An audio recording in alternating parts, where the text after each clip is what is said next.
Il défie le lac maudit. Sa vie bascule à tout jamais. Il y a des endroits sur cette terre où le silence n'est pas un vide, c'est une présence. Dans un village du nord du Bénin, il existe un lac.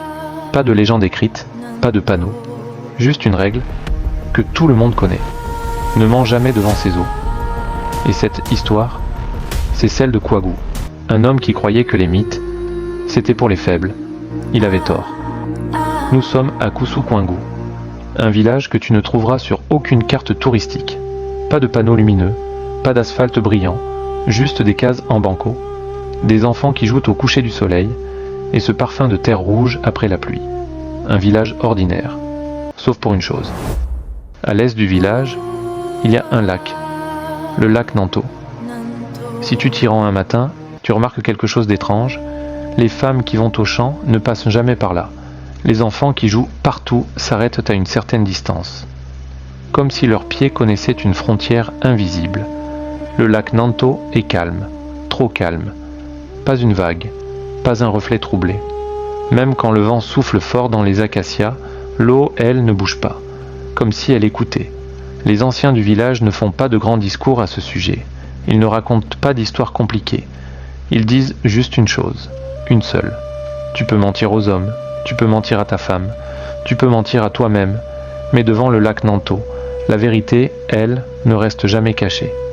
Personne ne jure devant ses eaux, personne n'y va seul après le coucher du soleil. Et ceux qui ont tenté de défier cette règle ont tous une histoire que personne ne raconte à voix haute. Kouagou a quitté Koussou-Kouangou dès sa naissance, il a grandi en ville, à Cotonou. Quand il revient, il a 25 ans et il est différent.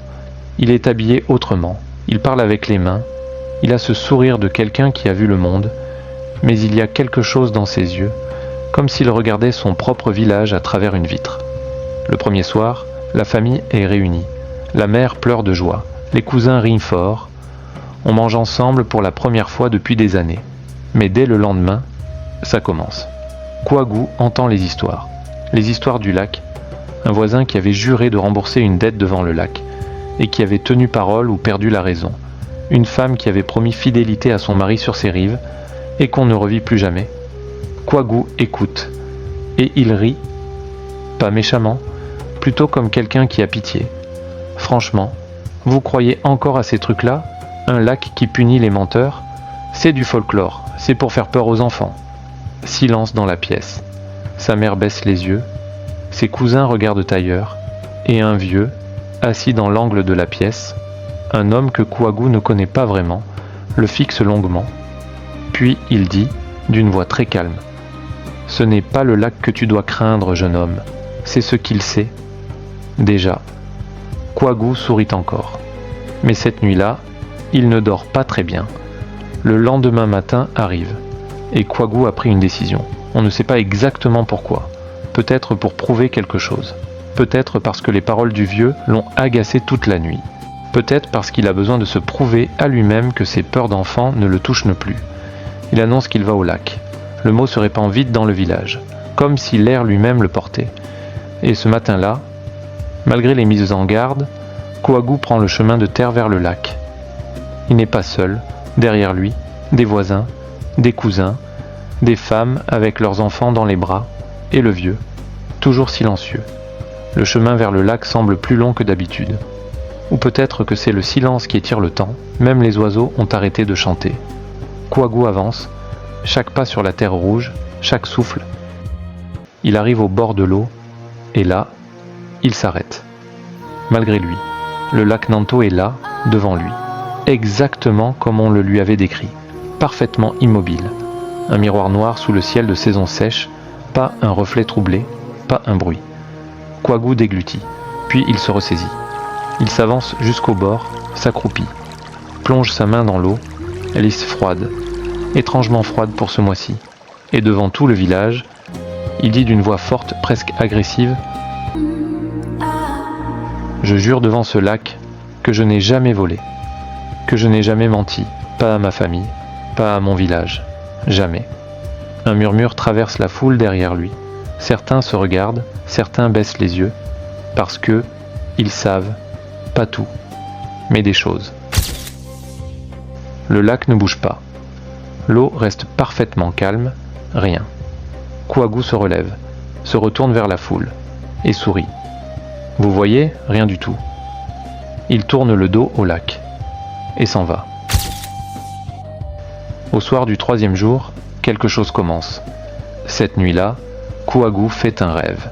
Il est au bord du lac, mais ce n'est plus le même lac. L'eau est rouge, rouge sang, et elle respire.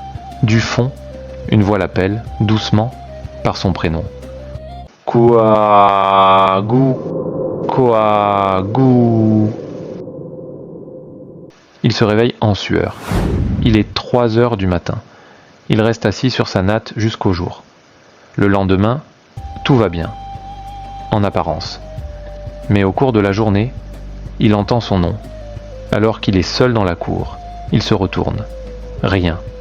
Le soir, il passe devant un seau d'eau et son reflet bouge une fraction de seconde après lui. Il recule, se frotte les yeux, regarde à nouveau. Son reflet est normal. Le jour suivant, sa mère lui demande le prénom de son propre frère. Kouagou ouvre la bouche et le prénom ne vient pas.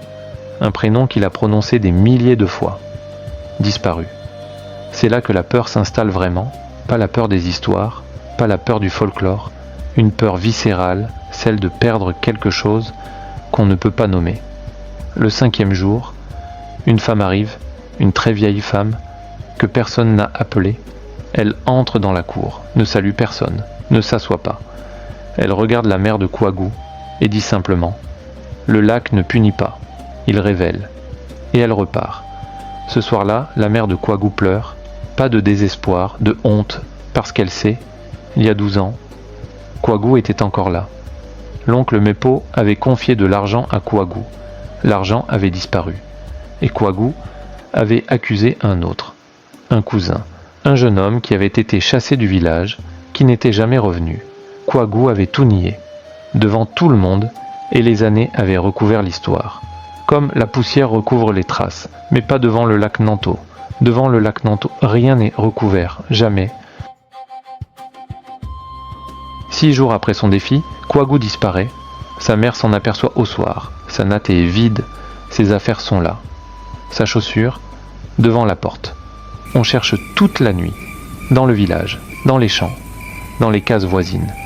Et au lever du soleil, quelqu'un le trouve assis, au bord du lac Nanto, immobile, les yeux ouverts, grands ouverts, mais vides. Comme s'il regardait quelque chose que personne d'autre ne pouvait voir. On l'appelle. Il ne répond pas. On le touche, son corps réagit, mais son regard non. Il est là, physiquement là, mais son esprit, lui, est resté dans le lac. Kouagou vit toujours. Il marche, il respire, mais il ne parle plus. Il ne regarde plus personne en face.